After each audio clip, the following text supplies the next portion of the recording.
Jain friends, मैं Mukesh Singh Kolkata physical fitness in world globe academy से। आज बड़ी खुशी की बात है जो हमारे कैंडिडेट और हमारे एकेडमी से बहुत का सिलेक्शन हुआ एसएससी में। उसमें से एक विकास मेरे भाई है, छोटा भाई मानता हूँ मैं सभी को, ये मेरा भाई जैसे है। तो मैं आप लोग सभी को सिर्फ पहुंचाना चाह रहा हूं वीडियो का थ्रू से कि आप इस जगह तक खड़े हैं। ये तो इनका खड़े होने का रीज़न क्या है, कितना मेहनत से यहाँ पे आए हैं, इसके साथ क्या क्या करना पड़े। ऐसा तो नहीं है कि भगवान ने किसी को दे दिया है, भगवान किसी को देता नहीं है, भगवान मेहनत करने वाले को ही देता है। तो अगर इस जगह पे खड़े हैं, इनका आईटीबीपी में सर्विस हुआ है, तो मेहनत के वजह से खड़े हैं। छोटू, आप यहाँ पे आए तो आपका लाइफ में आप पढ़ाई स्टार्टिंग कहाँ से किए थे, ठीक है, फिर आप फिजिकल के लिए आए, तो ये सब पढ़ाई से लेकर के शुरू तक आपको पता है कि आप थोड़ा सा हम लोग उस फैमिली से बैकग्राउंड नहीं करते, मतलब नहीं कर पाते कि हम लोग थोड़ा सा कुछ अच्छा लाइफ जी पाएँ। तो आपको लाइफ का जर्निंग में आप जो वीडियो देख रहे हैं उनको क्या बोलना चाहते हैं कि आप पढ़ाई कैसे किए। मुझे इतना पता है कि रात को 2-3 बजे तक आप क्लास में अकेले पढ़ते थे, ठंडी का मौसम में चादर लेकर के। तो ये मैं खुद देखा हूँ बहुत बार। अभी मैं देख रहा था कि मैं मेडिकल करने जा रहा था, आप अकेले पढ़ाई कर रहे हो। तो ये आपके साथ इतना पॉजिटिव कैसे आया बॉडी में, आपको किसने गाइड किया है, आपका क्या थिंकिंग है जो आपको इस सब के बारे में, जो आप इस जगह में इतने कम एज में आपको मिल गया। मिलता सभी को सर्विस है, लेकिन पिछले 21 साल में मिलना बहुत बड़ी बात है। क्या बोलने चाह रहे हैं आप? जय हिंद एवरीवन, मेरा नाम विकास कुमार दास है। मैं अपने माँ बाप का एक ही बेटा हूँ। पहला बात ये, आप जब अकेले रहिएगा, फैमिली में जब अकेले बैठे रहिएगा, तो आपके पास जिम्मेदारी रहेगा कि आप ही को सब कुछ करना है, अपने पेरेंट्स को अच्छा लाइफस्टाइल देना है। मैं देखता हूँ मेरे मम्मी पापा मेरे लिए बहुत मेहनत करते हैं। मेरे पापा मेरे डेली सुबह ऑफिस जाते हैं, वो अपना डेली वर्क करते हैं क्योंकि हम लोग को एक अच्छा लाइफस्टाइल दे पाए। तो मुझे भी अपने आप को डेली मेहनत करना चाहिए ताकि मैं भी अपने माँ बाप को आगे जा कर के एक अच्छा लाइफस्टाइल दे पाऊँ। तो इसलिए मैं 20 साल से अपने आप को प्रिपेयर कर रहा था कि मैं एक अच्छा जॉब ले पाऊँ, गवर्नमेंट जॉब। मेरे पापा प्राइवेट जॉब करते हैं, उन्होंने मुझे बोला यदि तुम प्राइवेट जॉब में आना चाहते हो तुम आ सकते हो, लेकिन वो मुझे प्रेफर करने बोल रहे थे कि तुम गवर्नमेंट जॉब की तरफ ही ज़्यादा करके जाओ। तो मैं गवर्नमेंट जॉब का तैयारी शुरू कर दिया था 2020 में, जब मैं कॉलेज का फर्स्ट ईयर में चला गया था। अब वहाँ से मैं ग्राउंड आना शुरू कर दिया था 2020 में, लेकिन मैं ग्राउंड आता था कौन सा अपना तो स्कूल से अड्डा। आप कौन सा स्कूल से थे? मैं सृजन विद्यालय से पढ़ा हूँ, वो लाल बाज़ार में है।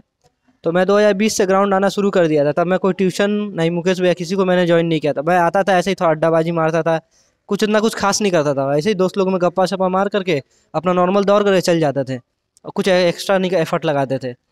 उसके बाद देख रहे थे 1 साल बीत गया, मैं देख रहा हूँ कि मैं अपना टाइम वेस्ट कर रहा हूँ। उसके बाद मैं कृष्णा सर को ज्वाइन किया।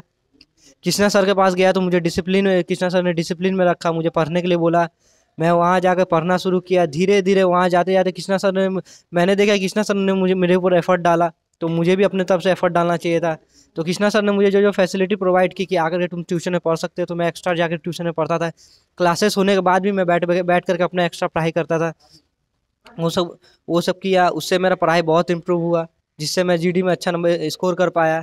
और नवंबर के आसपास हम लोग का फॉर्म भरे थे और जनवरी का 10 को मेरा पहला शिफ्ट में, मतलब पहला दिन मेरा एग्ज़ाम था।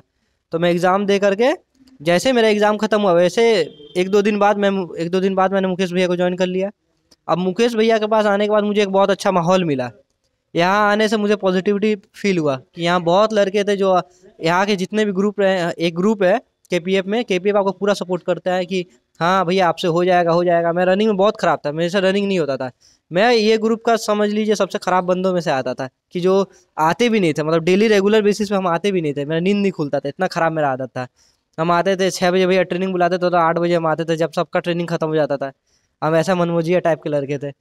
फिर उसके बाद धीरे धीरे आकर के मुझे फील हुआ कि नहीं मैं गलत कर रहा हूँ। तो धीरे धीरे आकर के जब फिजिकल सामने आया तो मैं बहुत मेहनत किया। तो मुकेश भैया ने हम लोग को बहुत दौड़ाया।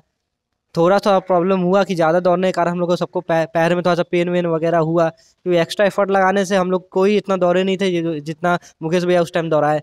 तो हम लोग, नॉर्मल सा बात है कि आप एक्स्ट्रा एफर्ट लगाओगे तो आपको बॉडी में पेन चढ़ेगा। तो मैं उसके लिए डॉक्टर दिखाया, डॉक्टर ने भी दवाई ववाई दिया। ये सब चीज़ तो नॉर्मल है कि आपको पेन चढ़ा है, लेकिन हम लोग को रुकना नहीं था। बस सीधा सा बात है कि हम लोग को फिजिकल का तैयारी करते रहना था। मेरा मन में था कि हम दवाई खाएंगे लेकिन हमको रुकना नहीं डेली। हम आए इधर दौड़े, यहाँ दौड़ करके इतना अच्छा ग्रुप था, इतना अच्छा ग्रुप के संग दौड़े हम कि दौड़ते दौड़ते हम अपने आप को इतना इम्प्रूव कर पाए कि क्या बोले। पहले अपने आप अकेले जब दौड़िएगा तो आप बिल्कुल एफर्ट नहीं दे पाइएगा, लेकिन आप एक ग्रुप के संग दौड़िएगा तो आप ना चाह के भी एफर्ट डालिएगा, और एक अच्छा ग्रुप आपको और मोटिवेट करेगा, आपको आगे रखेगा कि तुम आगे चलो, हम पीछे पीछे तुम लोग के संग आ रहे हैं। ऐसा भी था मुकेश भैया, हम लोग को ऐसा नहीं था मुकेश भैया सबको दौड़ाते थे एक ही बार में। मुकेश भैया देखते थे जो पीछे रह जा रहा है उसको आगे करके बोलते थे कि तुम पहले जाओ, उसके बाद धीरे धीरे करके एक एक लड़का को छोड़ते थे। इससे क्या होता था, जो पीछे रहता था वो पहला बार में आगे रहता था, फिर सबके संग लास्ट में जब कंप्लीट करता था सबके संग रहता था, तो उसका मोरल डाउन नहीं होता था कि हर बार वो लास्ट आ रहा है। ये एक अच्छा पॉजिटिव चीज़ था यहाँ पर। धीरे धीरे हम लोग का फिजिकल, फिर जब मेरा फिजिकल क्लियर हुआ तो मैं बहुत खुश हुआ, और मेरा फिजिकल साढ़े 22 से 23 मिनट के बीच में ख़त्म हुआ, जो मुझे खुद विश्वास नहीं हुआ कि मैंने इतना तेज़ मारा। फिर वो फिजिकल ख़त्म हुआ तो मैं इधर आया, मैं बहुत खुश था, मुकेश भैया लोग से मिला, अपने सर कृष्णा सर से भी मिला कि सर फिजिकल क्लियर हुआ। फिर उसके बाद मैं अपना फिजिकल क्लियर करने के बाद हमको समझ में आ गया था कि मेडिकल के लिए तो हम लोग कुछ एक्स्ट्रा एफर्ट कर नहीं सकते, नॉर्मल है कि अपने आप को ठीक करना था। तो मैं फिर से अपना पढ़ाई शुरू कर दिया, क्योंकि पढ़ाई रोकना कोई मतलब नहीं बनता था। घर में बैठे रहने से अच्छा आप थोड़ा मोड़ा पढ़ाई करते रहो। तो मैं उधर जाके ट्यूशन में पढ़ते रहता, तो मुकेश भैया को देखते थे, मुकेश भैया आकर के कुछ लड़कों का मेडिकल करते थे। मुकेश भैया इतने हेल्पफुल है कि जो भी लड़के लोग आते थे उनका मेडिकल करते थे। वो बहुत लोग अपना वो यूट्यूब पे अपना फ़ोन नंबर लेकर रखे मतलब लिख करके रख देते हैं वीडियोस में कि सब उनसे कांटेक्ट कर पाए। तो मुकेश भैया लड़का लोग का मेडिकल करते थे, हम बैठते थे, हम देखते थे, मुकेश भैया आते थे डेली, लड़का लोग का मेडिकल करते थे। वो लोग को बताते थे कि कैसे आ करके तुम अपने आप को ठीक कर सकते हो, जो पॉइंट है तुम लोग का तुम कैसे ठीक कर सकते हो।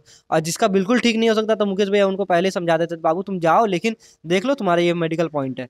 वो सब हुआ।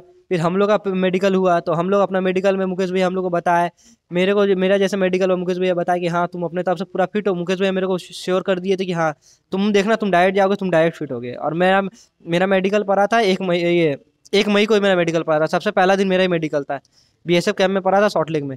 तो वहाँ मैं गया, वहाँ पे मैं जाते जाते देखा कि मेरा डॉक्यूमेंट वेरिफिकेशन हुआ, और मेडिकल में गया तो मेरे संग 9 जन का ग्रुप बनाया गया था मेरे को लेकर के लड़का में। और उस ग्रुप में 3-4 लड़का फिट हुआ, उसमें एक मैं भी था जो डायरेक्ट फिट हुआ था, बाकी सब मेरे दोस्त लोग री मेडिकल खा गए थे। बस यही सब है। उसके बाद मेरा मेडिकल खत्म हुआ, इधर आया, फिर मैंने मुकेश भैया को बोला, मुकेश भैया देखिए हम डायरेक्ट फिट हुए। मुकेश भैया बोले थे कि हम तुमको बोले थे तुम डायरेक्ट फिट होगा। और एक बात कि मुकेश भैया जैसे हम फिजिकल शुरू किए थे, मुकेश भैया देखते थे कि हम दौड़ते तो मुकेश भैया बोलते थे तुम मेहनती हो, तुम चाहो तो तुम्हारा जॉब हो जाएगा, ये तुम मेहनत करते रहोगे तुम्हारा जॉब हो जाएगा। लास्ट में मेरा जॉब हो गया। इसी चीज़ के लिए मुकेश भैया को हम थैंक यू बोलना चाहते हैं। थैंक यू भैया। देखिए बात सच है कि मैं बच्चों के लिए, और हम भी देखो बहुत बार मेडिकल अनफिट हुए एस आर्मी का। 6 टाइम मैंने आर्मी क्लियर किया हूँ, और 5 टाइम मैं मेडिकल अनफिट हुआ हूँ, और 1 टाइम मैंने मेडिकल फिट हुआ हूँ। एक बार मेरा मेरिट नहीं बना। तो मैं नहीं चाहता हूँ कि हमारे साथ जितने भी हैं जो मेरे ऐसा लाइफ जिए, क्योंकि आपको पता है एक भर्ती के बाद दोबारा भर्ती बहुत मुश्किल होता है, और आर्मी का तो और भी गंदा स्थिति है, उधर तो बोलना नहीं चाहिए। तो मैं बहुत बार मेडिकल, इस बार मैंने बहुत को मेडिकल किया, प्री मेडिकल। तो मैंने जो पॉइंट बोला था, जिसको जो बोला था, सेम उसी जगह पे खा रहे थे, उसी जगह पे फिट और अनफिट भी हो रहे थे। तो आप सभी बस यही बोलना चाह रहा हूँ कि आप लोग कहीं भी हो तो अपना सेफ्टी के साथ प्रिपरेशन करते रहिए, आपका सर्विस 100% होगा। बिकॉज आप, बस एक बात बोलता हूँ कि आप अपना फैमिली को, और जो आपको सपोर्ट किया है उसको लाइफ में मत छोड़िएगा। पैसे सभी कमाते हैं लेकिन इज्जत नहीं कमाते हैं। मैं भी चाहता तो मैं पैसा बहुत कमाता लेकिन इज्जत नहीं कमाता। तो बस यही बात है कि आप खुश रहिए और मज़ा कीजिए। बेस्ट ऑफ लक आपका नेक्स्ट जर्नी के लिए। आपको जब भी कुछ की ज़रूरत पड़े, पापा नहीं है, सॉरी पापा है, आप नहीं रहेंगे तो हम लोग सब साथ में हैं, पास में रहते हैं, बाजू में हैं, कभी कॉल कीजिएगा। पापा को नंबर हम लोग को दे दिए, हम लोग कुछ भी चीज़ होगा, अगर चीनी नमक कुछ भी, हम लोग आपका घर में पहुंचा देंगे। ये मेरा चैलेंज है। ओके, खुश रहिए, सुरक्षित रहिए। जय हिंद।